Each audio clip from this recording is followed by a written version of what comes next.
Hello students, welcome to AV science classes. आज हम एक नया चैप्टर शुरू कर रहे हैं, माइक्रोब्स एंड ह्यूमन वेलफेयर। अब तक हमने देखा होगा कि माइक्रोब्स जो होते हैं वो हमेशा ह्यूमन रेस को नुकसान नहीं पहुंचाते हैं, लेकिन कई जगह पे ह्यूमन रेस को फायदा भी पहुंचाते हैं। तो माइक्रोब्स एंड ह्यूमन वेलफेयर मतलब कि माइक्रोब्स का ह्यूमन के फायदे के लिए क्या क्या यूज हो सकता है, तो वो हम इस चैप्टर में देखेंगे। यहाँ पे हमने क्या देखा, सबसे पहले तो ये देखते हैं, do you remember which kingdom among the living organism contains the micro organism. किस ग्रुप में या किस किंगडम में माइक्रोऑर्गेनिज्म थे? तो सबसे पहले हमने देखा था किंगडम मोनेरा। किंगडम मोनेरा में कौन थे? प्रोकैरियोट्स। प्रोकैरियोट्स कौन है? Prokaryotes microorganism. दूसरे कुछ माइक्रोऑर्गेनिज्म प्रोटिस्टा में भी आते हैं, जिसमें कि सिंगल सेल्ड यूकैरियोट जो होता है वो माइक्रोब्स इसमें आ जाता है। तो इस तरह से माइक्रोब्स जो होते हैं प्रोटिस्टा में और मोनेरा में काउंट हो जाते हैं। अगर हम माइक्रोब्स की बात करें तो कहाँ कहाँ मिलेंगे? ये सभी जगह मिल जाते हैं, सॉइल में, वाटर में, एयर में, inside our bodies. Inside our bodies ये भी हमें याद रखना है, तो हर जगह मिलता है। तभी तो माइक्रोब्स को कॉस्मोपॉलिटन बोला जाता है। That of other animal plants, other animal पे भी मिल जाएंगे, प्लांट्स पे मिल जाएंगे, तो हर जगह मिलते हैं लगभग। जैसे कि they are present even at site where no other life form could possibly exist site, मतलब कि वो उस जगह पे मिलता है जहाँ पे जनरली लाइफ नहीं मिलती है। जैसे कि हाइड्रोथर्मल वेंट्स। अभी थर्मल वेंट्स क्या होते हैं? जैसे कि समुद्र, ये समुद्र है और ये पानी भरा हुआ है इसमें। यहाँ पे बॉटम में इसके नीचे वॉल्केनो था, वॉल्केनो की वजह से यहाँ पे टेम्परेचर बहुत हाई है। टेम्परेचर हाई होने के कारण यहाँ पे जनरली लाइफ नहीं रहती, लेकिन बैक्टीरिया यहाँ भी रह सकता है। हाइड्रोथर्मल वेंट होते हैं ये। और बैक्टीरिया का जैसे कि यहाँ पे हमने पढ़ा था एक टेक पॉलीमरेज। टेक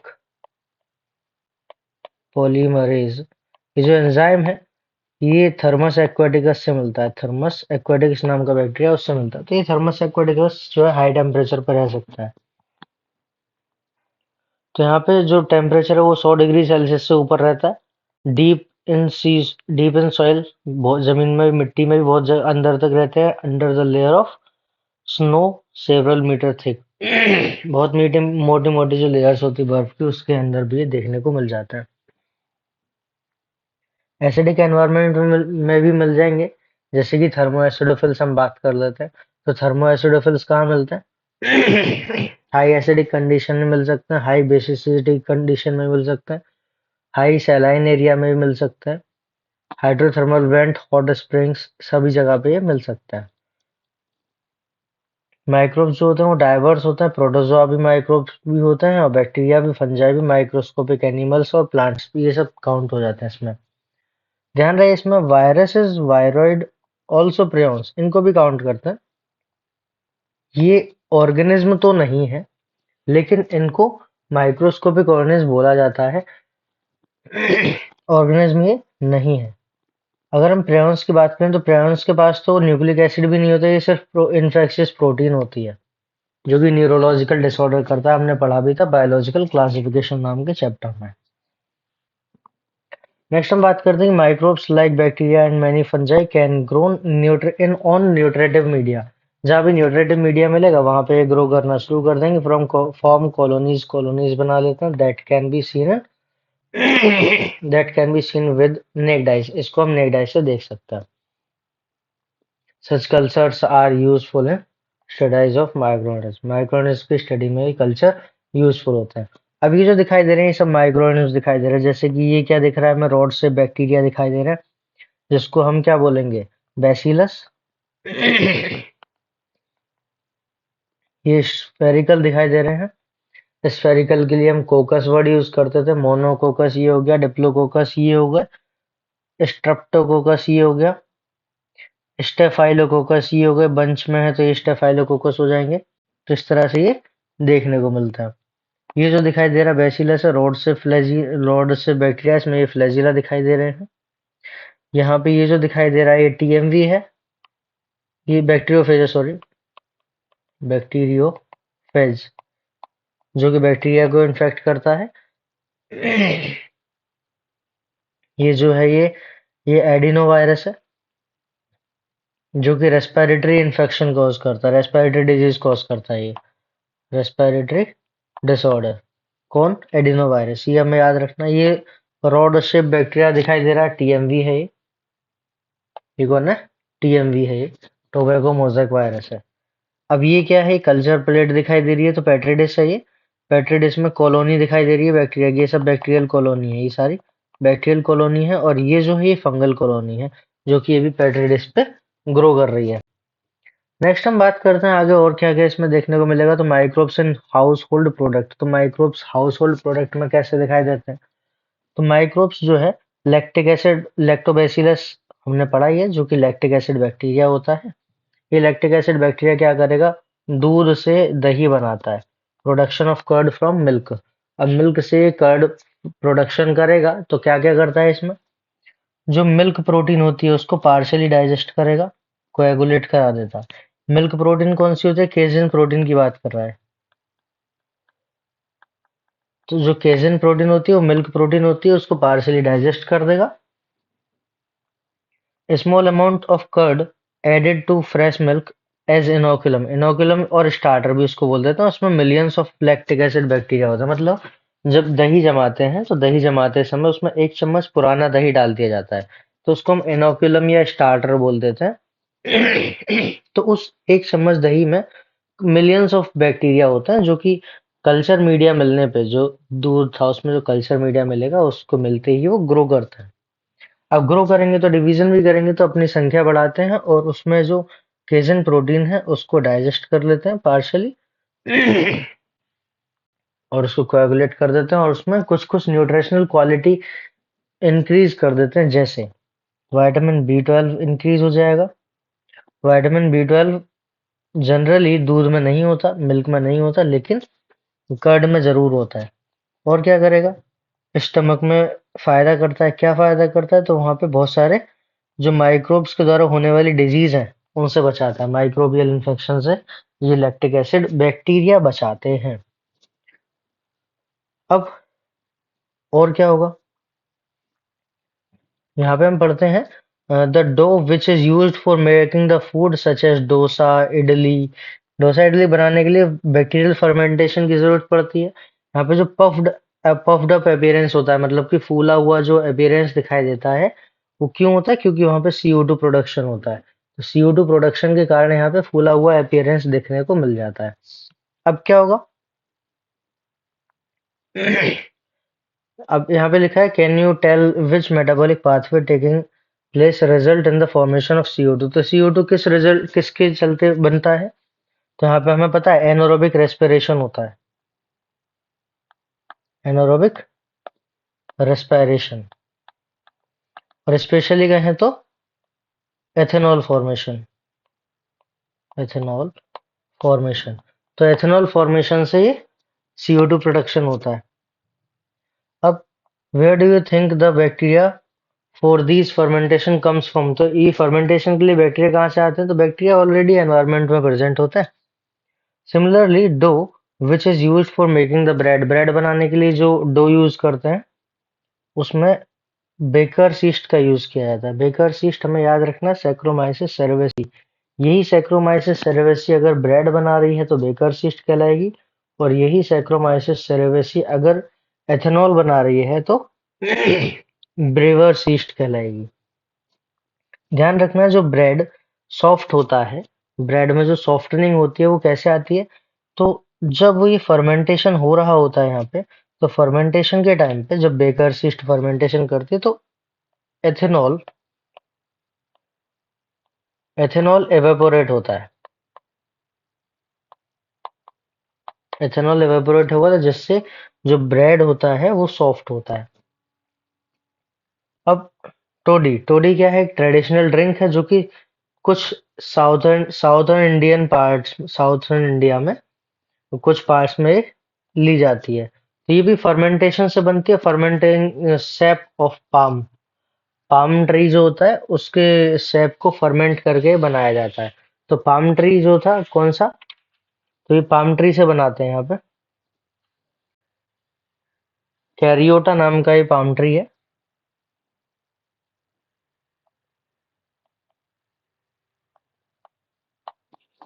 कैरियोटा नाम का पाम ट्री है ये। नेक्स्ट हम आगे बात करते हैं और क्या क्या फर्मेंट कर सकते हैं। तो माइक्रोब्स को फिश फर्मेंटेशन में भी हेल्प इन्वॉल्व करते हैं, soybean fermentation, bamboo shoot fermentation, जिससे कि फूड्स बनाए जाते हैं। चीज़ जो है, चीज़ बहुत पुराना फूड आइटम है। इसमें क्या क्या होता है, कई तरह की चीज़ होती है। तो different varieties of cheese are known by their characteristic texture, ये पॉइंट हमें याद रखना इम्पोर्टेंट है। Different varieties of cheese, different different varieties होती है चीज की, तो वो किस पे डिपेंड करेगी? Characteristic texture, flavour, taste. Characteristic structure, flavour, taste, the specificity coming from the microbe used. अब ये जो स्पेसिफिसिटी है कैसे आती है? वो माइक्रोब कौन सा यूज किया गया है उसके चलते आती है। एग्जाम्पल के लिए जैसे स्विस चीज। अब स्विस चीज किससे बनी है? Swiss cheese is due to the production of large amount of CO2 by a bacterium named as the Propionibacterium ceremonii। Swiss cheese जो बनती है प्रोपियोनिबैक्टीरियम सेरेमनाई से बनती है। अब रॉकफोर्ट चीज, अब रॉकफोर्ट चीज कौन बनाएगा? पेनिसिलियम रॉकफोर्टाई। पेनिसिलियम रॉकफोर्टाई नाम का जो बैक्टीरिया है,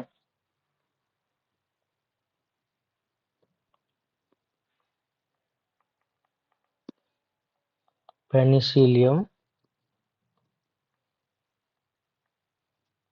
रॉकफोर्टाई, जो पेनिसिलियम रॉकफोर्टाई है, ये रॉकफोर्ट चीज को बनाता है।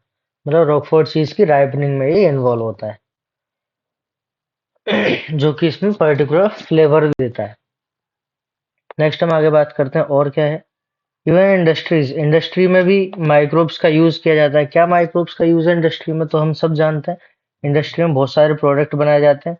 ध्यान रहे, इंडस्ट्री में प्रोडक्शन के लिए बड़े स्केल पे प्रोडक्शन करना है, तो वहां पे जो वेसल्स यूज होते हैं उसको फर्मेंटर बोलते हैं। ये फर्मेंटर का है, ये जो दिखाई दे रहे हैं सब फर्मेंटर है, बड़े बड़े वेसल्स। तो इन्हीं में कल्चर मीडिया डाला जाता है बैक्टीरिया का, और बैक्टीरिया इसमें ग्रो करते हैं। बैक्टीरिया ग्रो करेंगे तो बड़े लेवल पे ही वो प्रोडक्शन देते हैं। तो फर्मेंटेड बेवरेजेस में क्या है? Microbes specially yeast have been used from time immemorial for production of the beverages like wine, beer, whiskey, brandy, rum। तो इन सब को बनाने के लिए माइक्रोब मतलब कि स्पेशली यीस्ट का यूज करते हैं। For this purpose the same yeast, कौन सी वाली? बेकर्स यीस्ट की बात कर रहा है। तो same yeast Saccharomyces cerevisiae used for bread making and commonly known as the brewers yeast. यहाँ पे इसका नाम चेंज हो गया, यहाँ पे क्या नाम है इसका? Brewer's yeast. वहां क्या था? Baker's yeast. तो यहाँ पे याद रखना, जहाँ पे दारू बनेगी तो ब्रीवर्स यीस्ट कहलाएगा। Is use for the fermenting malted cereals. पे माल्टेड सेरल्स और फ्रूट जूस का इसमें यूज किया जाता है। ध्यान रहे, माल्टेड सेरल्स होता क्या है? जो सेरेल्स होते हैं, सेरेल्स मतलब अनाज, जो अनाज के दाने हैं उसको उसको अंकुरित किया जाएगा, मतलब उसमें स्प्राउट्स बनाए जाएंगे। स्प्राउट्स बनाने के बाद, मतलब जर्मिनेट कराने के बाद, उसको हॉट एयर से ड्राई किया जाएगा। हॉट एयर से ड्राई किया जाएगा। पहले स्प्राउट बनाएंगे, स्प्राउट के बाद हॉट एयर से उसको ड्राई कर देंगे। हॉट एयर से ड्राई करने के बाद फिर उन सीड्स का, वो सीड्स जो होते हैं वो माल्टेड सीड्स होते हैं। अब इसका यूज क्यों किया गया? जब इसके स्प्राउट बनाते हैं, मतलब इसको जब अंकुरित कराते हैं, तो इसमें बहुत सारे हाइड्रोलिटिक एंजाइम्स जो होते हैं, जो एंजाइम्स हैं वो एक्टिवेट हो जाते हैं। अब वो एंजाइम जब एक्टिवेट हो जाएंगे तो उससे क्या होगा? एंजाइम के एक्टिवेट होने से वो प्रोसेस में हेल्प करता है, प्रोसेस में हेल्प करता है। जैसे क्या हेल्प करेंगे? जो स्टार्च था, स्टार्च को शुगर में कन्वर्ट कर देते हैं। वो जो एंजाइम था, माल्टिंग प्रोसेस में जो बना था, वो स्टार्च को शुगर में कन्वर्ट कर देता है। तो इस तरह से इसमें यूज करते हैं। तो माल्टेड सेरियल क्या है वो समझ आ गया हमें। फ्रूट जूस, फ्रूट जूस का भी एथेनॉल प्रोडक्शन में यूज किया जाता है। यीस्ट की हमें एक खास बात याद रखनी है, क्या? कि जब सॉल्यूशन में, या फिर हम कहें जब कल्चर मीडिया में 13% से ज्यादा एथेनॉल अगर हो गया, 13% से ज्यादा एथेनॉल कंसंट्रेशन अगर कल्चर मीडिया में हो गई, तो जो यीस्ट ये अल्कोहल बना रहा है वो खुद मरने लग जाएगा, ये ईस्ट जो बना रहा है वो खुद मरने लग जाएगा, तो इसके 13% पे पहुंचने से पहले जो एथेनॉल है उसको वहां से कल्चर मीडिया से हटाना पड़ेगा। मतलब कि जितना भी मटेरियल भरा हुआ है इसमें अगर 13% से ज्यादा ये बढ़ा, तो जो इसमें ईस्ट प्रोडक्शन कर रहा है वो खत्म होने लगेगा, खुद ही मरने लगेगा। तो यहाँ पे हमें ये भी ध्यान रखना होता है कि 13% से ज्यादा या 13% तक भी ये एथेनॉल कंसंट्रेशन न पहुंच जाए। Do you recollect the metabolic reaction? अब कौन सी मेटाबॉलिक रिएक्शन होती है यहाँ पे, तो सबको पता है यहाँ पे जो मेटाबॉलिक रिएक्शन होगी वो ग्लाइकोलाइसिस से स्टार्ट होती है, जो कि सिंपली साइटोप्लाज्म में होती है। तो सबसे पहले ग्लाइकोलाइसिस होगा। ग्लाइकोलाइसिस के बाद क्या होता है, दो मॉलिक्यूल बन जाते हैं पायरुविक एसिड के, जिसको पायरुवेट भी बोल देते हैं। अब पायरुवेट से एथेनॉल फॉर्मेशन हो जाएगा, एथेनॉल फॉर्मेशन, जिसमें पायरुवेट डी कार्बोक्सिलेज और अल्कोहल डिहाइड्रोजनेज नाम के एंजाइम यूज होते हैं। पायरुवेट डिकार्बोक्सिलेज और अल्कोहल डिहाइड्रोजनेज नाम के एंजाइम यूज होते हैं। हमने रेस्पिरेशन इन प्लांट्स में पढ़ा हुआ है। नेक्स्ट हम आगे बात करते हैं depending on the type of raw material used for fermentation. अब अलग अलग रॉ मटेरियल यूज करेंगे तो उसमें अलग अलग तरह के ड्रिंक्स बनती हैं। अब हमें दो टाइप स्पेशल याद करने, विद और विदाउट डिस्टिलेशन। अभी डिस्टिलेशन में होता क्या है, जैसे मान लो यहाँ पे कुछ अमाउंट है, ये कुछ अमाउंट है, यहाँ पे अल्कोहल भी है और पानी भी इसमें मिला हुआ है। यहाँ पे पानी भी है और एथेनॉल भी है। अब हम क्या करेंगे, एथेनॉल हम जानते हैं कि एथेनॉल का जो वो वेपोराइजेशन पॉइंट है, या फिर हम कहें एथेनॉल का जो बॉइलिंग पॉइंट है वो बहुत कम होता है वाटर के कंपेयर में। तो जैसे यहाँ पे हम टेम्परेचर बढ़ाएंगे, तो टेम्परेचर बढ़ाने पे एथेनॉल का, क्योंकि बॉइलिंग पॉइंट कम है तो एवेपोरेट होने लगेगा। जब वो एथेनॉल एवेपोरेट होगा तो उसको कंडेंस कर लिया जाएगा। तो अब हम कह सकते हैं डिस्टिल हो गया। तो डिस्टिल होने के बाद हम किसी भी ड्रिंक में अल्कोहल का परसेंटेज, या फिर हम कहें अल्कोहल का कंसंट्रेशन बढ़ा सकते हैं। तो डिस्टिलेशन के द्वारा हम अल्कोहल कंसंट्रेशन बढ़ा सकते हैं, और विदाउट डिस्टिलेशन अल्कोहल कंसंट्रेशन नहीं बढ़ेगा। क्यों? क्योंकि विदाउट डिस्टिलेशन क्या होगा, विदाउट डिस्टिलेशन अगर हम देखें तो 13% से ज्यादा अगर अल्कोहल हुआ तो ईस्ट मरने लग जाता है। तो ईस्ट भी नहीं मरे तो हमें 13% से कम रखना पड़ेगा। लेकिन अगर हम डिस्टिलेशन कर देंगे तो उसके बाद फिर हम कंसंट्रेशन को बढ़ा सकते हैं। तो हमें ये याद रखना है different type of alcohol drinks are obtained. Wine और बियर जो होती हैं तो विदाउट डिस्टिलेशन होती हैं। वाइन और beer without distillation important point है। विस्की, ब्रांडी और रम ये डिस्टिलेशन के द्वारा बनती हैं। विस्की, ब्रांडी और रम डिस्टिलेशन के द्वारा बनती हैं। नेक्स्ट आगे हम बात करते हैं एंटीबायोटिक्स की।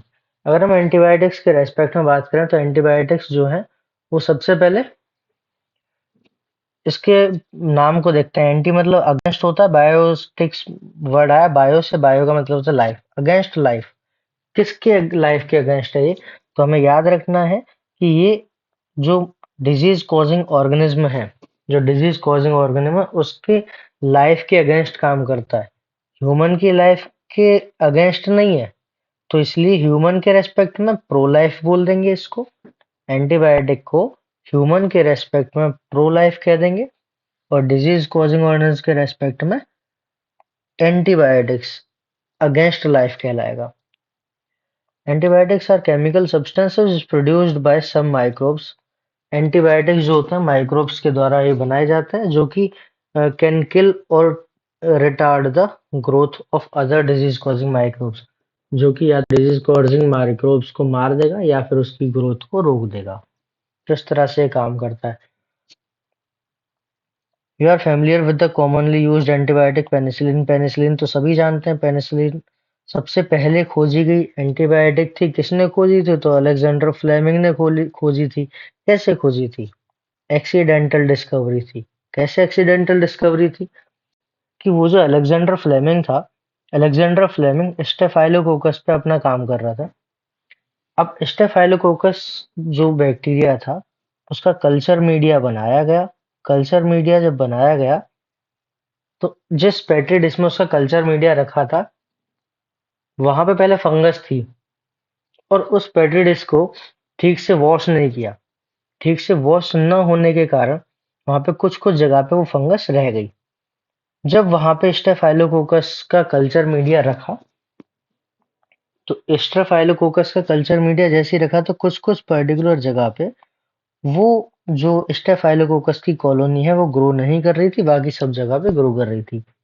तो जहां पे ग्रो नहीं कर रही थी, जब वहां पे देखा गया, तो वहां पे एक केमिकल मिला, जो कि था क्या, पेनिसिलिन। अभी जो पेनिसिलिन था, ये बैक्टीरियल ग्रोथ को रोक रहा था। तो ये क्या है, एंटीबायोटिक है। अभी पेनिसिलिन मिला किससे, तो पेनिसिलियम नोटेटम नाम का जो फंजाई है, उससे पेनिसिलिन ये मिलता है। पेनिसिलियम नोटेटम नाम के फंजाई से पेनिसिलिन मिलता है। नेक्स्ट हम आगे बात करते हैं, और कौन मिलेगा हमें यहाँ पे। पेनिसिलियम नोटेटम हमें पता चल गया। अब इस पेनिसिलियम नोटेटम से जो पेनिसिलिन मिला, उसका फुल पोटेंशियल इफेक्टिवनेस जो एंटीबायोटिक की देखी गई, वो बाद में अर्नस्ट चैन अर्नेस्ट चैन और हावर्ड फ्लोरी के द्वारा देखी गई। इसलिए जो डिस्कवरी का क्रेडिट जाता है, वो तीनों के नाम पे जाता है, फ्लेमिंग, चैन, फ्लोरी। और इन्हीं तीनों को नोबेल प्राइज भी बाद में दिया गया था। अब जो ये एंटीबायोटिक है, ये सबसे पहले यूज की गई थी अमेरिकन सोल्जर के ट्रीटमेंट के लिए।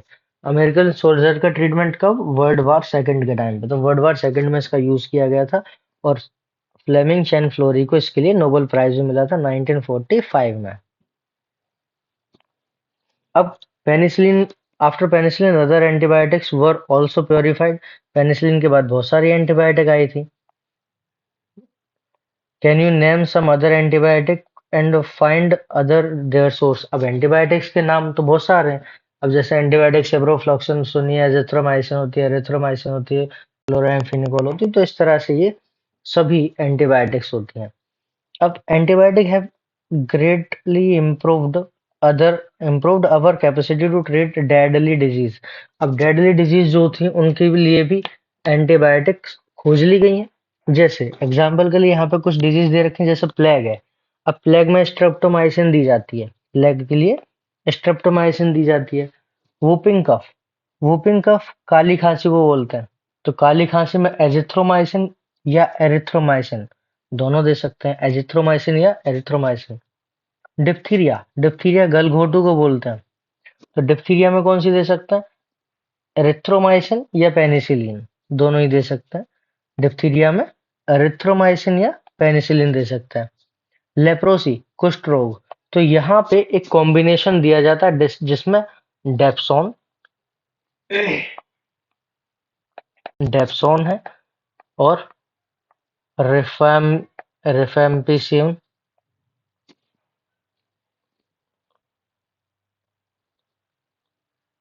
रिफैम्पिसिन के बाद क्लोफेजिनिन। कौन कौन सी, डेप्सोन, रिफैम्पिसिन और क्लोफेजिनिन। ये तीन का कॉम्बिनेशन किसमें दिया जाता है, लेप्रोसी में दिया जाता है। Which use to kill the millions all over the globe.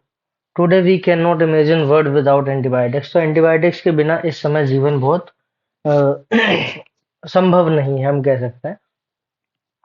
अब और क्या होता है, chemicals, enzymes, other bioactive molecules कौन कौन सा, जैसे कि microbes are also used for commercial and industrial production certain chemicals.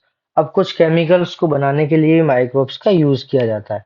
जैसे जैसे अगर हम बात करते हैं ऑर्गेनिक एसिड की, ऑर्गेनिक एसिड बनाया जा सकता है, अल्कोहल बनाया जा सकता है, एंजाइम्स भी बनाया जा सकता है। सबसे पहले यहाँ पे लिखा है एस्परजिलस निगर, एक फंजाई है।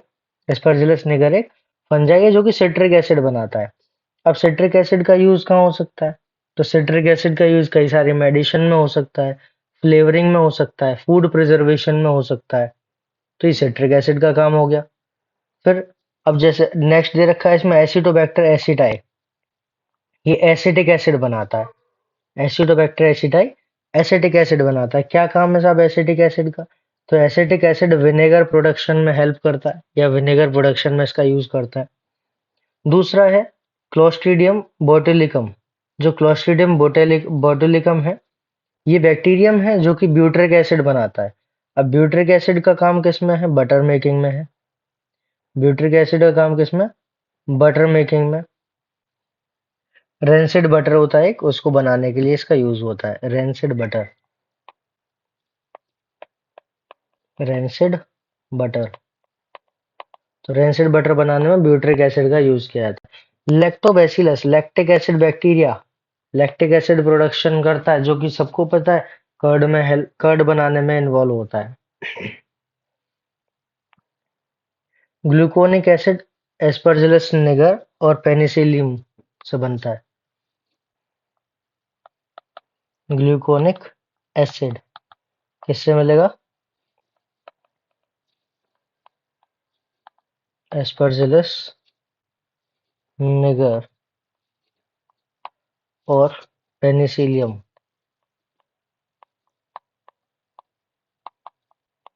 जो कि फंजाई है, इससे ग्लूकोनिक एसिड मिलता है। अब तो ये हमें पता चला। और क्या होगा इसमें? यीस्ट हमने देखा ही अभी अभी। तो यीस्ट क्या करेगा?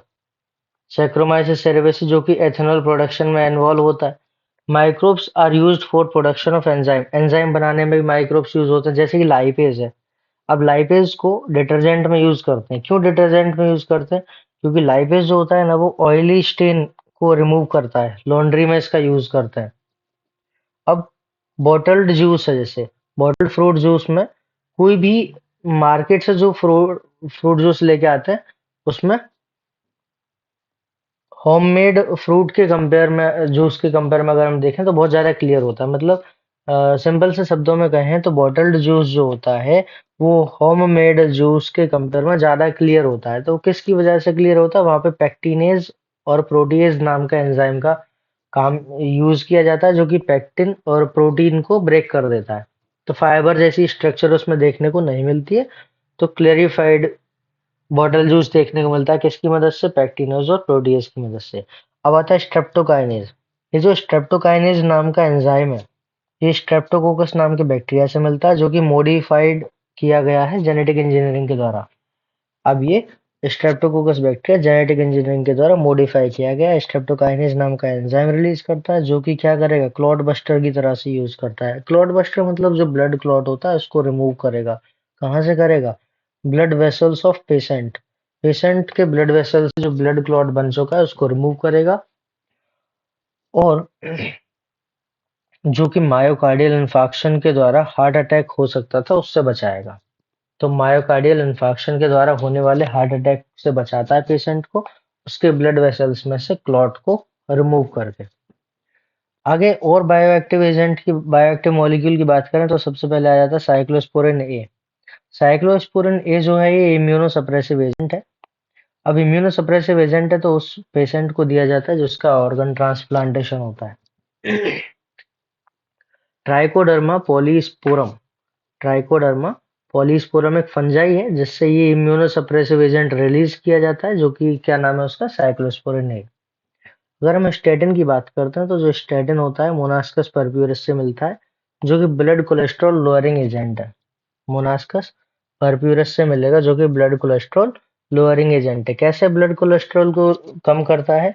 तो जो लीवर में कोलेस्ट्रॉल बनता है, जो लीवर में कोलेस्ट्रॉल बनता है, उस एंजाइम को, लीवर में कोलेस्ट्रॉल बनाने वाले एंजाइम के लिए इनहिबिटर की तरह काम करता है।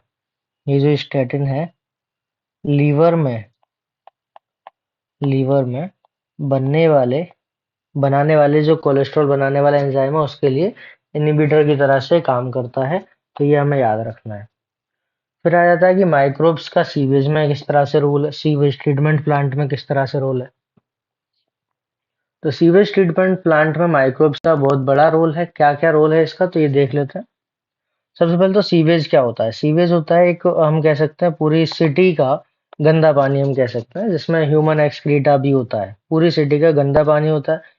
This municipal waste water is called the sewage. ये जो गटर वाला पानी होता है इसको सीवेज बोल देते हैं। अगर हम इसकी कंपोजिशन की बात करें तो इसमें सिर्फ 99.9% तो वाटर ही होता है। सिर्फ 0.1% इसमें इम्प्योरिटीज होती है, जिस 0.1% के कारण ही यूजलेस पानी लगता है। तो 0.1% इम्प्योरिटी ही होती है, 99.9% तो इसमें वाटर होता है। अब it contains large amount of organic matter and microbes, many of which pathogenic. बहुत सारे माइक्रोब्स इसमें पैथोजेनिक हो सकते हैं, डिजीज कॉजिंग हो सकते हैं। How have you ever wondered where this huge quantity of sewage or urban waste water disposed of daily? हमें ये याद रखना है डेटा क्या, कि अप्रोक्स 28% सीवेज वाटर ही ट्रीट किया जाता है। बाकी बचा 72% अप्रोक्स अनट्रीटेड फॉर्म में ही किसी भी वाटर बॉडी में रिलीज करा दिया जाता है। अनट्रीटेड फॉर्म में ही किसी भी वाटर बॉडी में रिलीज करा दिया जाता है, तो वो भी हमें याद रखना है इसमें। वाटर बॉडी में जैसे लेक में रिलीज करा सकते हैं, अंडरग्राउंड वाटर हो गया, रिवर में हो गया, तो 72% तो अनट्रीटेड ही उसमें रिलीज कर देते हैं। This cannot be discharged into natural water bodies like river, stream directly. You can understand why. अब सारा जो पानी है सभी को तो ट्रीट नहीं करता है, लगभग 28% ही ट्रीट किया जाता है, जबकि बहुत सारा ट्रीट होना चाहिए। लेकिन इनडायरेक्ट इसको ट्रीट क्यों किया जाता है? सबसे पहले तो अगर ट्रीट नहीं करेंगे तो ये बहुत सारी बीमारी को फैला सकता है, तो कोशिश की जाती है लेकिन फिर भी इतना ट्रीट नहीं हो पाता है। नेक्स्ट क्या है? Before disposal, hence sewage is treated in sewage treatment plant. अब सीवेज ट्रीटमेंट प्लांट का इसमें यूज किया जाता है, जो कि पॉल्यूशन को हटाएगा। Treatment of waste water is done by the heterotrophic microbes. Heterotrophic microbes वो होते हैं जो कि दूसरे पे डिपेंड करते हैं, सभी जानते हैं इस बात को। तो अब इसमें इसको दो स्टेजेस में करते हैं, एक प्राइमरी ट्रीटमेंट होता है, एक सेकेंडरी ट्रीटमेंट होता है। अब ये क्या होता है?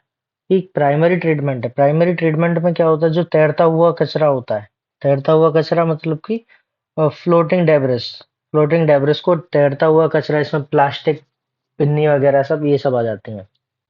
दूसरा होता है जो फ्लोटिंग डेब्रिस है वो सिक्वेंशियल फिल्ट्रेशन। सिक्वेंशियल फिल्ट्रेशन का मतलब क्या है? सबसे पहले तो जो पानी के साथ तैरता हुआ कचरा आ रहा है तो उसमें बड़ी बड़ी जाली लगाएंगे, बड़ी जाली के बाद फिर छोटी जो जाली, फिर उससे छोटी जाली लगाएंगे। मतलब ऐसा नहीं है कि एक साथ डायरेक्ट सबसे छोटी जाली लगा दें, छोटी छोटी जाली लगाते हैं, थोड़ा थोड़ा साइज कम करते जाते हैं, सबसे बड़ी फिर उससे छोटी फिर उससे छोटी। ऐसा क्यों करते हैं? जिससे कि यहाँ पे ब्लॉकेज ना हो जाए, इसलिए सिक्वेंशियल फिल्ट्रेशन यहाँ पे वर्ड यूज किया गया। तो सिक्वेंशियल फिल्ट्रेशन होगा, उसके बाद इसको शांत छोड़ दिया जाएगा, मतलब कि एक वेसल जैसा होगा जहाँ पे पानी को बिना हिलाए शांत छोड़ा जाएगा। तो वहां पे क्या होगा, जो हैवी पार्टिकल है वो सेडिमेंट होकर नीचे बैठने लगेगा, और एक सेक्शन बचेगा ऊपर जो तैर रहा होगा। तो यहाँ पे सिक्वेंशियल फिल्ट्रेशन का काम तो हमें पता चल गया।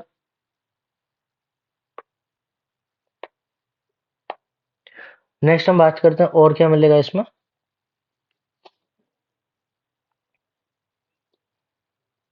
सिक्वेंशियल फिल्ट्रेशन से तैरता हुआ सारा कचरा हमने हटा लिया।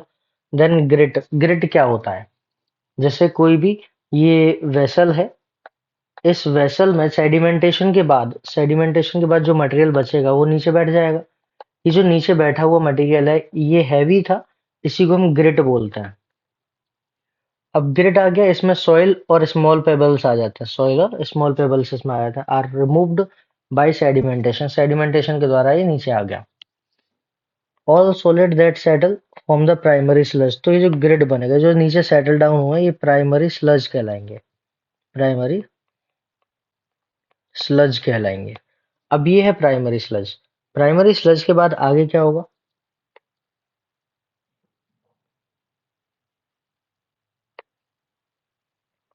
And supernatant forms the effluent. ये जो सुपरनेटेंट जो ऊपर है, ये इफ्लुएंट कहलाएगा। ये सुपरनेटेंट जो है क्या कहलाएगा? इफ्लुएंट। अब क्या होगा? The effluent from the primary settling tank is taken from for the secondary treatment. अब ये जो इफ्लुएंट था, इसको आगे सेकेंडरी ट्रीटमेंट के लिए भेजा जाएगा। सेकेंडरी ट्रीटमेंट के लिए भेजा जाएगा। जो सेकेंडरी ट्रीटमेंट है उसको हम बायोलॉजिकल ट्रीटमेंट भी बोलते हैं। इसको उठा के अभी ऊपर रख देते हैं, इधर रख देते हैं,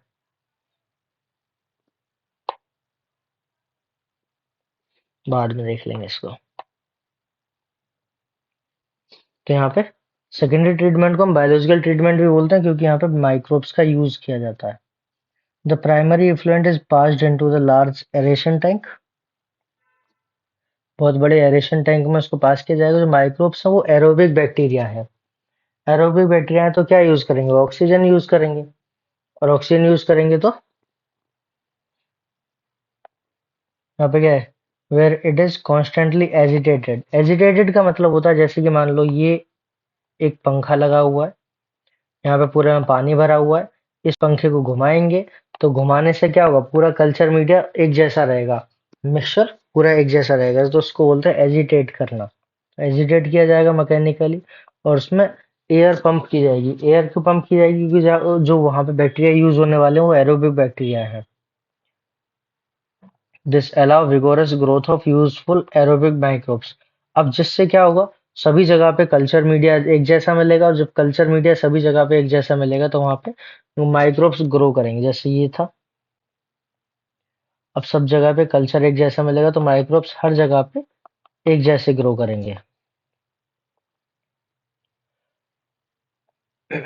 growth useful aerobic microbes into floss. Floss क्या होता है? Masses of bacteria associated with fungal filament. जैसे इसमें फंगल फिलामेंट भी होंगे, उसमें बैक्टीरिया भी फंस गए। अब बैक्टीरिया और फंगल फिलामेंट साथ में क्या कहलाते हैं? फ्लॉस कहलाते हैं। Masses of bacteria associated with fungal filament to form the mesh like structure. Mesh मतलब जाल जैसी स्ट्रक्चर बना लेगा। While growing, these microbes consume the major part of organic matter। अभी बहुत सारा ऑर्गेनिक मैटर कंज्यूम करेंगे। Organic matter in the effluent. This significantly reduce the biochemical oxygen demand. अभी बायोकेमिकल ऑक्सीजन डिमांड क्या होती है? जैसे जितना ज्यादा पानी गंदा होगा, इसको एक ग्राफ से समझते हैं। एक ग्राफ है, जैसे यहाँ से ये इम्प्योरिटीज का लेवल है। जैसे जैसे इम्प्योरिटीज ज्यादा होगी, इम्प्योरिटी ज्यादा होगी तो बैक्टीरिया को ज्यादा काम करना पड़ेगा उसको डाइजेस्ट करने के लिए। ऑर्गेनिक इम्प्योरिटी ज्यादा होगी तो उसको डाइजेस्ट करने के लिए बैक्टीरिया को ज्यादा काम करना पड़ेगा। ज्यादा काम करना पड़ेगा तो ज्यादा ऑक्सीजन यूज करेगा। ज्यादा ऑक्सीजन यूज करेगा तो डिजॉल्व ऑक्सीजन कम हो जाएगी। अगर ऑर्गेनिक वेस्ट ज्यादा है तो ऑर्गेनिक वेस्ट ज्यादा होने के कारण क्या होगा? बैक्टीरिया को ज्यादा काम करना पड़ेगा, तो ज्यादा एनर्जी चाहिए। More energy required. फिर उससे क्या होगा? उससे ज्यादा एनर्जी चाहिए तो और डिजॉल्व्ड ऑक्सीजन जो है उसका यूज करेंगे। डिजॉल्व्ड ऑक्सीजन रिड्यूस हो जाएगी। डिजॉल्व्ड ऑक्सीजन रिड्यूस हो जाएगी तो अब ऑक्सीजन की डिमांड बढ़ेगी ना, तो बायोकेमिकल ऑक्सीजन डिमांड बढ़ जाएगी। मतलब अगर मैं सीधा सीधा कहूं तो organic waste directly proportional to biochemical oxygen demand. तो जैसे जैसे ऑर्गेनिक वेस्ट जितना ज्यादा होगा उतनी ज्यादा ऑक्सीजन डिमांड होगी। जितना कम ऑर्गेनिक वेस्ट होता जाएगा उतनी डिमांड कम होती चली जाएगी। तो उसको ग्राफ पे समझते हैं। तो पहले ऑर्गेनिक वेस्ट ज्यादा था, बैक्टीरिया ने डाइजेस्ट करना शुरू किया तो ऑर्गेनिक वेस्ट का अमाउंट कम होता चला गया। अब जब ऑर्गेनिक वेस्ट का अमाउंट ज्यादा था तो उस समय पे डिसॉल्व्ड ऑक्सीजन तो कम हो गई थी। तो डिसॉल्व्ड ऑक्सीजन कम हो गई थी तो वो अब जैसे जैसे ऑर्गेनिक वेस्ट कम होता जाएगा तो डिसॉल्व्ड ऑक्सीजन बढ़ती जाएगी। तो अब ये क्या है, ये ग्रीन वाला रिप्रेजेंट करता है डिसॉल्व्ड ऑक्सीजन को। अब रेड वाला क्या रिप्रेजेंट कर रहा है, ऑर्गेनिक ऑर्गेनिक वेस्ट को। और यही रेड वाला बायोकेमिकल ऑक्सीजन डिमांड को भी रिप्रेजेंट करेगा, क्योंकि हम यहाँ पे देख रहे हैं कि ऑर्गेनिक वेस्ट ज्यादा होगा तो बीओडी भी ज्यादा होगा। तो ऑर्गेनिक वेस्ट और बीओडी को रिप्रेजेंट करता है ये, और डीओ को रिप्रेजेंट करता है ये। तो ये हमें समझ आ गया ग्राफ के अनुसार। ये ग्राफ भी एनसीईआरटी का ही है, बाकी लास्ट चैप्टर में दे रखा है जो कि इस समय डिलीट हो चुका है, तो ये यहाँ पे सीख लेते हैं। अब क्या है, तो बीओडी क्या है, ये सब हमने समझ लिया। अब ये इसको रिप्रेजेंट इसको मेजर कैसे करते हैं, तो BOD refers to the amount of oxygen that would be consumed if all organic matter in 1 litre of water were oxidised by bacteria. मतलब 1 लीटर पानी में जो ऑर्गेनिक वेस्ट है वो ऑक्सीडाइज करने में जितना, मतलब 1 लीटर पानी में जितना वेस्ट है उसको ऑक्सीडाइज करने में बैक्टीरिया के द्वारा जितनी ऑक्सीजन की डिमांड होती है, बैक्टीरिया के द्वारा जितनी ऑक्सीजन की डिमांड होती है उसको हम बायोकेमिकल ऑक्सीजन डिमांड कहते हैं। कहने का मतलब है सिंपल शब्दों में, 1 लीटर पानी है, उस 1 लीटर पानी में कुछ वेस्ट रहा होगा, तो 1 लीटर पानी में मिलने वाले वेस्ट को ऑक्सीडाइज करने में, 1 लीटर पानी में मिलने वाले वेस्ट को ऑक्सीडाइज करने में जितनी ऑक्सीजन लगती है वो बायोकेमिकल ऑक्सीजन डिमांड होती है। तो यहाँ पे बायोकेमिकल ऑक्सीजन डिमांड क्या है उसकी डेफिनेशन भी हमने समझ ली। Once the biochemical oxygen demand of sewage or wastewater is reduced significantly, the effluent is then passed into the settling tank, where bacterial flows allow to sediment। एक बार biochemical oxygen demand घटने के बाद जो यहाँ पे इफ्लुएंट बनेगा, उस effluent को आगे, मतलब कि जो ये कंटेंट है इस कंटेंट को सेटलिंग टैंक में भेज दिया जाएगा। अब सेटलिंग टैंक कौन सा होता है, सेटलिंग टैंक वो टैंक होता है जहाँ पे इसको बिना डिस्टर्ब किए छोड़ दिया जाता है कुछ समय के लिए, जिससे कि जो हैवी पार्टिकल्स होते हैं वो सेडिमेंट करके नीचे बैठ जाएंगे, लाइट पार्टिकल्स ऊपर तैरते रहेंगे, तो सुपरनेटेंट बन जाएगा लाइट पार्टिकल्स का।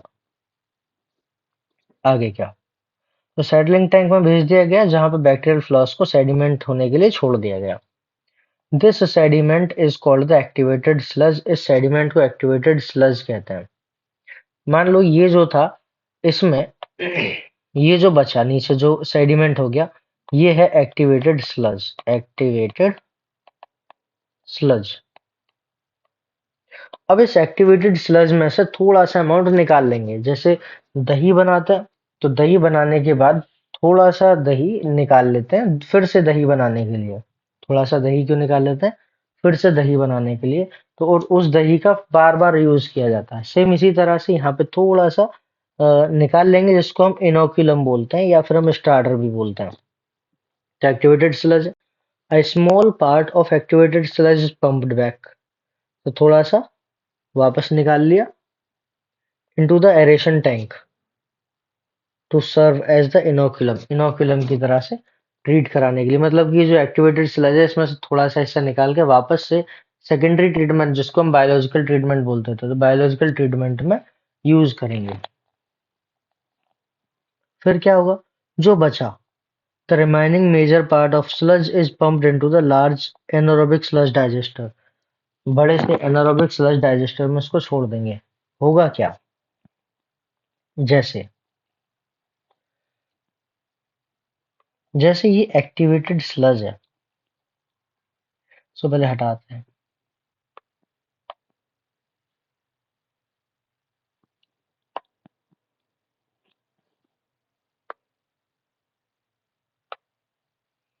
अब देखते हैं,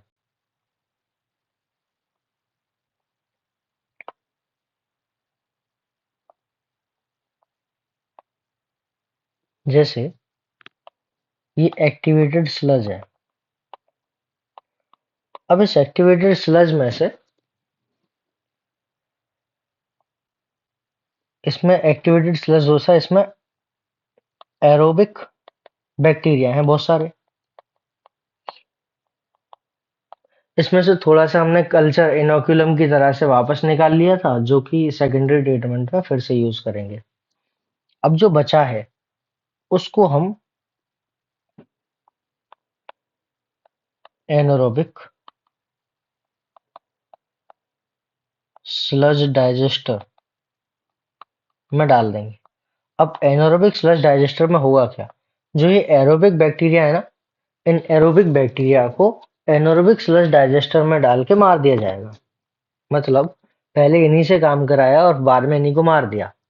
तो एनारोबिक स्लज डाइजेस्टर में इन सभी बैक्टीरिया को मार दिया जाएगा। आगे क्या होगा फिर?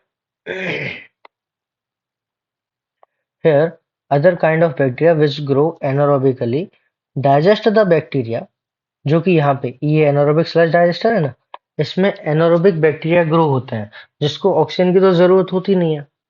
तो which grow anaerobically digest the bacteria and fungi in the sludge, जो इसमें बैक्टीरिया और फंजाई थे ना, एरोबिक बैक्टीरिया और फंजाई जो थे, उनको ये एनारोबिक बैक्टीरिया खा जाएंगे।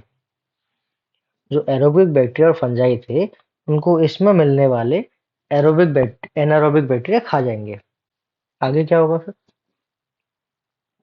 And fungi in the sludge during this digestion bacteria produce a mixture of gases such as methane, hydrogen sulfide, carbon dioxide. These gases form the biogas, can be used as energy as a inflammable. अब जैसे जब यहाँ पे aerobic bacteria थे और fungi थी, उसको anaerobic sludge digester में डाला। एनारोबिक स्लज डाइजेस्टर में डालने के बाद ये एनारोबिक बैक्टीरिया इनको खा जाएंगे। जब इनको डाइजेस्ट कर रहे होंगे तो यहाँ से गैसेस प्रोड्यूस होंगी। जो गैसेस प्रोड्यूस होंगी वो बायोगैस कहलाती है। तो जो बायोगैस है इसमें क्या क्या होगा? CH4 होगी और इसमें H2S भी होगी थोड़ी सी अमाउंट में, इसमें हाइड्रोजन भी होगी। तो इस तरह से ये गैसेस होंगी इसमें, तो इसको बायोगैस बोलेंगे। जो कि हाईली फ्लेमेबल होती है, CO2 भी होगी। तो अब इसमें CO2 कम अमाउंट में होती है, तो ज्यादा मेथेन होती है तो बायोगैस बन जाएगी। बायोगैस जो है हाईली फ्लेमेबल होती है, उसका एनर्जी के रूप में यूज करते हैं। जैसे CNG का यूज किया जाता है, LPG का यूज किया जाता है, ऐसे ही बायोगैस का यूज करते हैं LPG की तरह से। अब the effluent from the secondary treatment, अब सेकेंडरी ट्रीटमेंट में जो इफ्लुएंट बना, secondary treatment plant generally release into the natural water bodies. अब जो इफ्लुएंट बना था, मतलब कि यहाँ पे मान लो ये सेकेंडरी ट्रीटमेंट हुआ, तो इसका जो इफ्लुएंट था इसको नेचुरल वाटर बॉडीज जैसे कि नदी में, तालाब में, इस सब छोड़ देंगे। और अगर इसको पीने योग्य बनाना है, डोमेस्टिक फॉर्म में इसको यूज करना है, तो इसमें क्लोरीन गैस पास करा के ट्रीट कर सकते हैं, UV रेडिएशन के द्वारा इसको ट्रीट किया जा सकता है। तो इस तरह से कई सारे इसमें तरीके आ जाते हैं फिर, जो कि डोमेस्टिक तरीके से इसका यूज कर सकता है। नेक्स्ट इसमें क्या होगा आगे?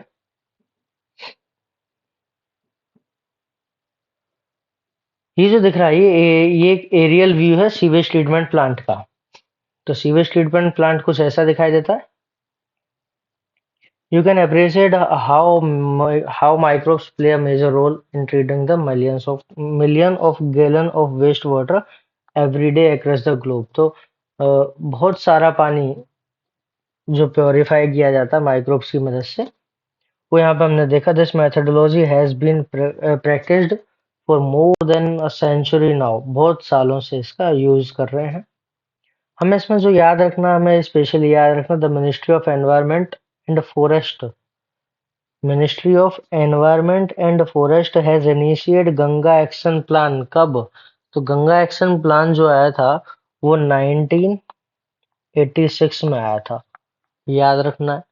और यमुना एक्शन प्लान 1993 में आया था। गंगा एक्शन प्लान 1986 में, यमुना एक्शन प्लान 1993 में आया था। इसमें क्या था? इन मेजर रिवर्स को सेव करना था पॉल्यूशन से। Under these plans, it is proposed to build a large number of sewage treatment plants so that only treated sewage may discharge in the rivers। तो इस प्लान के अंतर्गत क्या था कि बहुत सारे सीवेज ट्रीटमेंट प्लांट बनाने हैं, जिससे कि जो पानी छोड़ा जाए नदियों में वो ट्रीटेड पानी ही हो, जिससे कि नदी का पानी गंदा ना हो। अब क्या है कि माइक्रोब्स का बायोगैस प्रोडक्शन में यूज, तो माइक्रोब्स का बायोगैस प्रोडक्शन में कैसे यूज कर सकते हैं, तो वो भी हम देखेंगे इसमें। तो सिंपल सा बायोगैस एक मिक्सचर है गैसेस का। तो बायोगैस में क्या क्या कितने कितने परसेंट होता है वो हमें डायरेक्ट याद रखना है। क्या क्या है, तो सबसे पहले बायोगैस में CH4 मिल जाएगा। CH4 कितने परसेंट होगा, CH4 जो होगा 50 to 70% होगा। जबकि जो CO2 है वो 30 to 40% होगी। CO2 30 to 40%। और बचा H2S और H2S और H2। तो इसका परसेंटेज लगभग 10% होता है। तो ये कंपोजिशन हमें याद रख लेनी है। तो ये तो हो गया बायोगैस। अब इसके बाद इसमें और क्या क्या मिलेगा, तो बायोगैस का कहाँ कहाँ यूज कर सकते हैं, तो माइक्रोबियल एक्टिविटी के द्वारा ये बनता है, जो कि फ्यूल की तरह से यूज की जा सकती है। Microbes produce different type of gases end product. तो गैसेस एंड प्रोडक्ट बहुत सारे होते हैं। किसका एंड प्रोडक्ट है, द ग्रोथ और मेटाबॉलिज्म का एंड प्रोडक्ट है। The type of gas produced depend on upon the microbes. जो टाइप है गैस के वो माइक्रोब्स पर डिपेंड करेंगे। And other organic substances they utilise. In the example stated in relation of fermentation of dough, cheese making, production of beverages, the main gas produced was CO2। जो main gas produce होती है वो CO2 है। However, certain bacteria which grow anaerobically on the cellulosic material, cellulosic material जो होता है उस पे anaerobically grow करते हैं, ये पॉइंट याद रखना है। Produce a large amount of methane। जो anaerobically grow करते हैं सेलुलोजिक मटेरियल पे, तो बहुत बड़ी अमाउंट में वो मेथेन, CO2 और H2 का वो प्रोडक्शन करते हैं। कौन से, जो सेलुलोजिक मटेरियल पे एनारोबिकली एक्ट करते हैं। These bacteria are collectively named as the methanogens। मेथनोजेंस जो है सबसे कॉमन मेथेनोबैक्टीरियम यूज किया जाता है। These bacteria commonly found in the anaerobic sludge। Anaerobic sludge में ये मिलते हैं। कब, सीवेज ट्रीटमेंट प्लांट के टाइम पे। हमने पढ़ा था अभी अभी सीवेज ट्रीटमेंट प्लांट, वहां पे एनारोबिक स्लज डाइजेस्टर था, तो वहां पे मेथेनोजेंस होता है जो कि एरोबिक बैक्टीरिया को खा जाते हैं।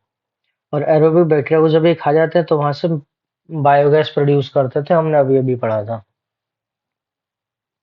इन सच, ठीक है। These bacteria commonly found in the anaerobic sludge during the sewage treatment. These bacteria are also present in the rumen। अब rumen क्या था, rumen एक पार्ट होता है कैटल्स के स्टमक का। जब हम तो पढ़ते हैं ना स्टमक जो कैटल का है, तो वो 4 पार्ट्स में होता है, rumen, रेटिकुलम, ओमेसम और एबोमेसम। तो rumen, रेटिकुलम, ओमेसम, एबोमेसम तो 4 पार्ट में होता है। तो उसमें से एक बड़ा हिस्सा जो कि सबसे बड़ा चैम्बर भी होता है rumen, उसमें ये माइक्रो मेथेनोजेंस प्रेजेंट होते हैं, जो कि सेलुलोजिक मटेरियल को डाइजेस्ट करते हैं। In human these bacteria help in the breakdown of cellulose. Human में ये बैक्टीरिया सेलुलोज को डाइजेस्ट करता है। अब सेलुलोज डाइजेस्ट करेंगे तो क्या प्रोड्यूस करेंगे, मेथेन गैस प्रोड्यूस करते हैं।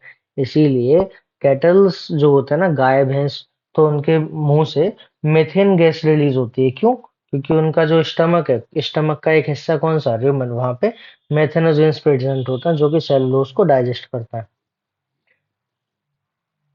अब डू यू थिंक वी और human being are able to digest the cellulose. तो क्या हम सेलुलोज डाइजेस्ट कर सकते हैं, तो बिल्कुल नहीं। सेलुलोज अपनी बॉडी में डाइजेस्ट नहीं होता, क्योंकि सबसे पहली चीज तो हमें याद रखना है कि ह्यूमन के पास सेलुलेज नाम का एंजाइम नहीं होता, जिस कारण से वो सेलुलोज डाइजेस्ट नहीं कर पाता। और सिंपल सा ऐसा याद रखेंगे, बीटा वाले जितने भी कंपाउंड होते हैं ह्यूमन बॉडी में डाइजेस्ट नहीं होते। जैसे हम जानते हैं सेलुलोज को, तो सेलुलोज क्या है, cellulose is a polymer. Cellulose किसका पॉलीमर है, cellulose is a polymer of beta D glucose. तो बीटा वाला कंपाउंड है तो ये डाइजेस्ट नहीं होगा। दूसरा हम जानते हैं इनुलिन को। Inulin is also a carbohydrate, जो कि बीटा डी फ्रक्टोज का पॉलीमर है। तो क्या ये भी डाइजेस्ट होगा? तो ये भी डाइजेस्ट नहीं होता। तो ये जीएफआर मेजरमेंट में यूज होता है। जीएफआर मेजरमेंट में इनोलिन का यूज करते हैं। तो कहने का मतलब है डायरेक्टली हम याद रख सकते हैं बीटा वाले कंपाउंड अपनी बॉडी में डाइजेस्ट नहीं होते। दस एक्सक्रीटा ऑफ अब क्या है? दस द एक्सक्रीटा, एक्सक्रीटा बोलता है डंग, गोबर जो होता है। Excreta of cattle commonly called गोबर is rich in these bacteria. तो बैक्टीरिया इसके गोबर में बहुत सारे होते हैं और वो बायोगैस प्रोडक्शन में हेल्प करते हैं, तो इसको हम गोबर गैस भी बोल देते हैं। Biogas plant consist of concrete tank 10 से 15 फीट डीप होता है। बायोवेस्ट कलेक्ट किया जाता है उसमें स्लरी की फॉर्म में। अब यहाँ पे इसको हम देखते हैं ये क्या है। ये एक्चुअल में बायोगैस प्लांट है। अब इस बायोगैस प्लांट में क्या क्या है? इसमें तीन चैम्बर है, एक दो तीन। तो सबसे पहले ये है एक छोटा चैम्बर जो कि यहाँ कनेक्ट है।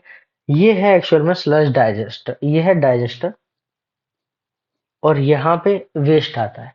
कहने का मतलब ये जो डंग और वाटर दिखाई दे रहा है इनलेट है, ये है इनलेट। यहाँ से हम पानी और गोबर डालेंगे, तो पानी गोबर जब डालेंगे मिला के तो ये एकदम स्लरी बन जाता है और वो स्लरी बहता हुआ इसमें जाएगा और इसमें जाने के बाद इसमें माइक्रोब्स होते हैं। अब वो माइक्रोब्स क्या करेंगे? यहाँ पे सेल्यूलोज है, सेल्यूलोज है, तो सेल्यूलोज है और उसके अदर कंपोनेंट है, तो उनको माइक्रोब्स जो है मेथनोजेंस जो है वो डाइजेस्ट करेंगे और जब डाइजेस्ट करेंगे तो यहाँ से बायोगैस प्रोड्यूस होगी और बायोगैस यहाँ पे रिलीज होगी।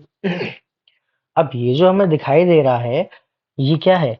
ये एक ढक्कन जैसा जो दिखाई दे रहा है ना, ये मूवेबल है। ये कैसा है? मूवेबल है। जब गैस बनती है तो ये ऊपर उठ जाता है, ऐसे ढक्कन जो है ये ऊपर उठ जाता है, फिर इसमें से गैस को कलेक्ट कर लिया जाता है और जब गैस खत्म हो जाती है तो ये नीचे आ जाता है। अब पूरी गैस बनाने के बाद जब ये डाइजेस्ट हो जाता है, डाइजेस्ट होने के बाद यहाँ से जो वेस्ट बचा वो वेस्ट यहाँ से आ जाता है और इस वेस्ट को एज फर्टिलाइजर खेतों में डाल दिया जाता है। तो फार्मर्स के लिए फायदा हो गया। तो मतलब अब ये एक साइकिल जैसा बन गया। कैसे साइकिल जैसा बन गया? जैसे कि कोई एक गांव है, उस गांव में बायोगैस प्लांट लगाते हैं। तो बायोगैस प्लांट से फायदा क्या है?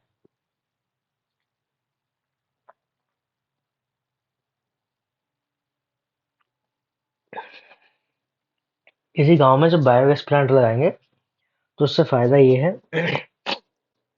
कि गांव है तो वहां पे गाय भैंस भी होंगी, मतलब कैटल्स भी होंगे। तो उनका जो गोबर है उस गोबर में पानी मिला के इसमें स्लरी बना के डाल सकते हैं। तो गोबर यूज हो गया, उससे गैस प्रोड्यूस हुई। गैस प्रोड्यूस हुई तो फ्यूल की तरह से उसका यूज कर सकते हैं। अब जो बचा उसको खेतों में एज फर्टिलाइजर डाल सकते हैं और फर्टिलाइजर्स डाल की तरह से डालेंगे तो हम जो केमिकल्स होते हैं, केमिकल फर्टिलाइजर, तो उनसे भी बच सकते हैं। तो ऑर्गेनिक फार्मिंग भी हो गई। तो मतलब ये बहुत अच्छा तरीका है किसी भी गांव में लगाने के लिए। किसी भी विलेज में इसका अच्छे से यूज किया जा सकता है। अब the technology of biogas production was develop in India. India में इसको डेवलप किया गया था mainly due to the efforts of Indian Agriculture Research institute.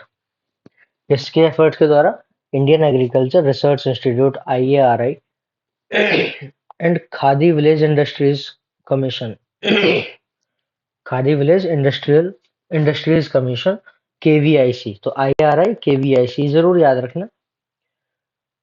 अब if your school is situated in village or near village, it would be very interesting to inquire if there are any biogas plant nearby. Visit the biogas plant and learn about the, मतलब कहने का simple सा है कि अगर गांव में रहते हो तो गांव के आसपास में अगर बायोगैस प्लांट है तो वहां पे देखो और इसको पता लगाओ कि ये कैसे काम करता होगा। फिर आता है microbes as bio control agent. तो माइक्रोब्स का यूज बायो कंट्रोल एजेंट की तरह से कैसे यूज किया जा सकता है ये, तो यहाँ पे हमें जरा ध्यान से देखना है क्योंकि यहाँ पे एग्जाम्पल्स बहुत सारे हैं। एग्जाम्पल्स में क्या क्या है, जैसे कि बायोलॉजिकल कंट्रोल पेस्ट डिजीज। अब bio control refers to as use of biological method for controlling the plant disease and pest. In modern society, these problems have been tackled in increasingly use of chemicals. अब modern societies में chemicals का use करके उनसे बचते हैं, लेकिन वो क्या होता है, by the use of insecticide and pesticide these chemicals are toxic. अभी केमिकल्स कैसे होता है, टॉक्सिक होते हैं, एक्सट्रीमली हार्मफुल होते हैं ह्यूमन के लिए एंड एनिमल अलाइक। जैसे एनिमल के लिए हार्मफुल है, ऐसे ह्यूमन के लिए भी हार्मफुल है। And have been polluting the our environment, अपने एनवायरनमेंट को ही पॉल्यूटेट कर रहे हैं, जैसे सॉइल के लिए, ग्राउंड के लिए, और सॉइल, ग्राउंड और वाटर ये सबको पॉल्यूटेड कर रहे हैं। फ्रूट टॉक्सिक हो रहे हैं, वेजिटेबल्स, क्रॉप, प्लांट, बहुत सारे केमिकल्स का यूज किया जाता है, तो उससे ये सभी चीजें पॉल्यूटेड हो रही हैं। Our soil is also polluted through our use of weedicide. जैसे कि हम वीडीसाइड खेतों में डालते हैं, तो वीडीसाइड से वीड्स तो मर जाते हैं, लेकिन जो एक्स्ट्रा पूरा जो केमिकल्स होता है वो सभी सॉइल में जाते हैं, और सॉइल में जाने के बाद सॉइल को पॉल्यूटेड कर देते हैं। Biological control of paste and disease. Paste और डिजीज को बायोलॉजिकली कैसे कंट्रोल किया जा सकता है, तो वो समझते हैं यहाँ पे।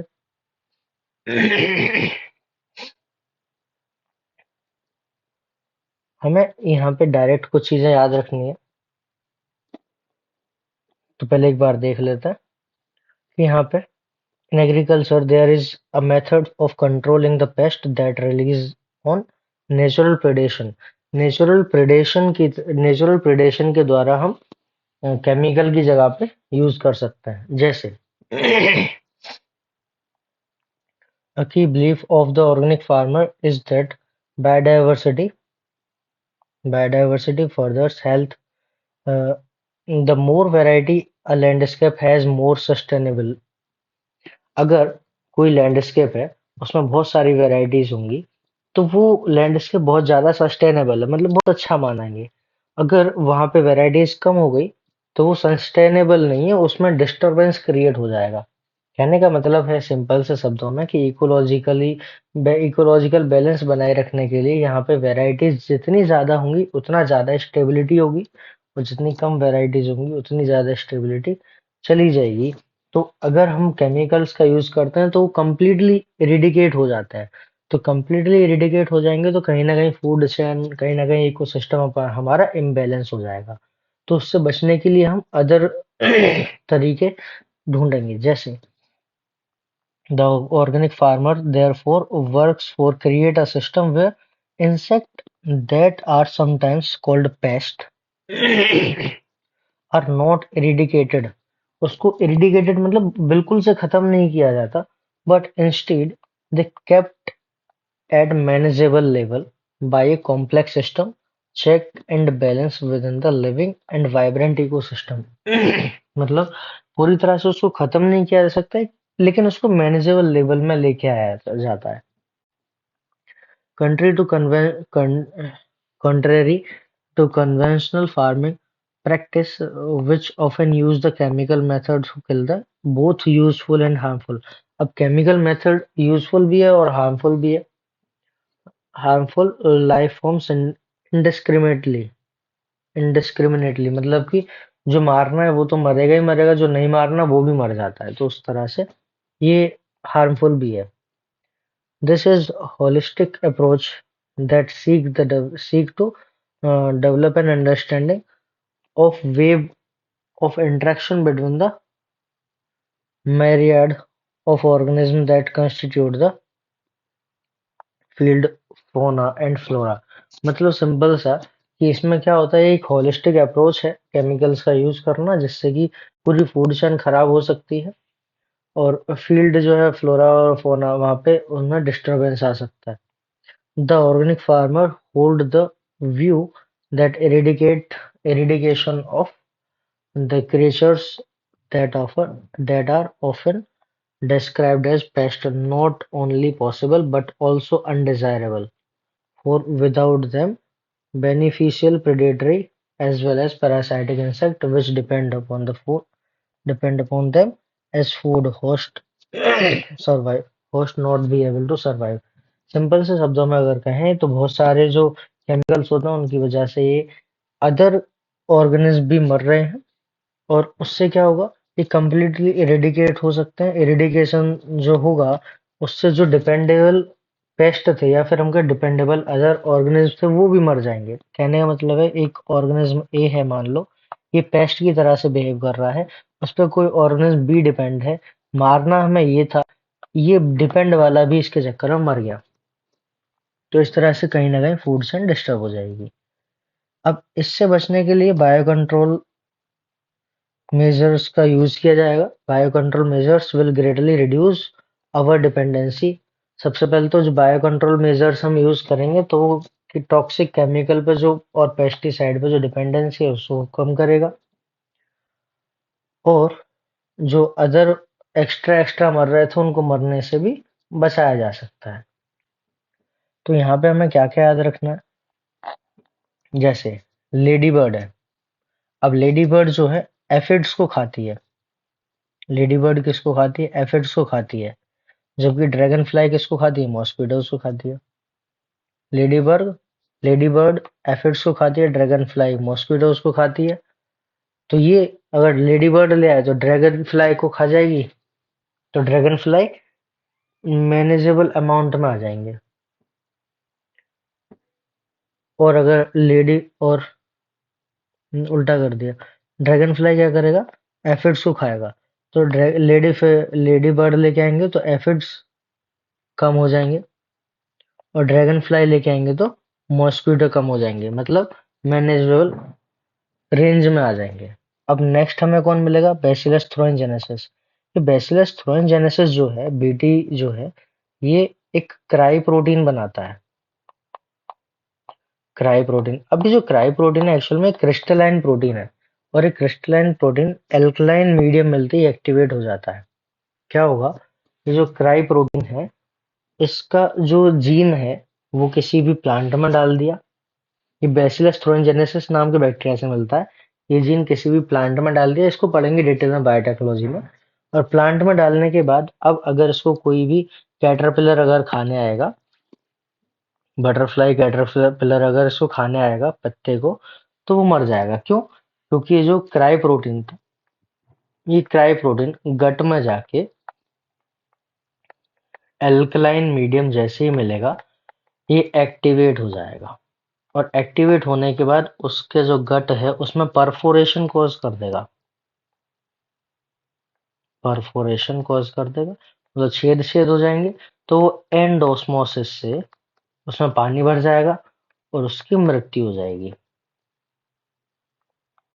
और ये मर जाएगा। तो इस तरह से कैटरपिलर मर जाएगा। तो इस तरह से कैटरपिलर जो था उसको रोका जा सकता है, मतलब कि जो बैसिलस थ्रोनजेनेसिस है उससे कैटरपिलर को रोका जा सकता है। और भी कई सारी तरह से यूज करते हैं, जैसे कि हम बीटी कॉटन, कॉटन में इसको लगा डाल देते हैं। बीटी कॉटन, बीटी ब्रिंजल, इस तरह से यूज कर सकता है। These are available in sets as dried spores which are mixed with water।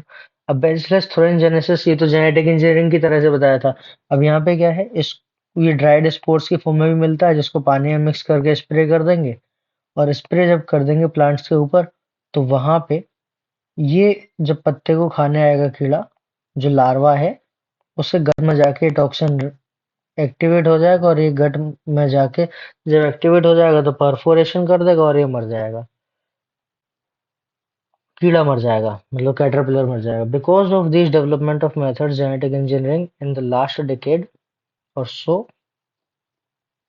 the scientists have introduced Bacillus thuringiensis toxin gene into the plant। जैसे हमने अभी अभी बताया था बीटी कॉटन, तो बीटी कॉटन की तरह से बीटी ब्रिंजल भी होता है, और भी कई सारे होते हैं। One BT cotton is one such example which is being cultivated in some state of our country। ये बायोटेक में हम पढ़ेंगे ही पढ़ेंगे।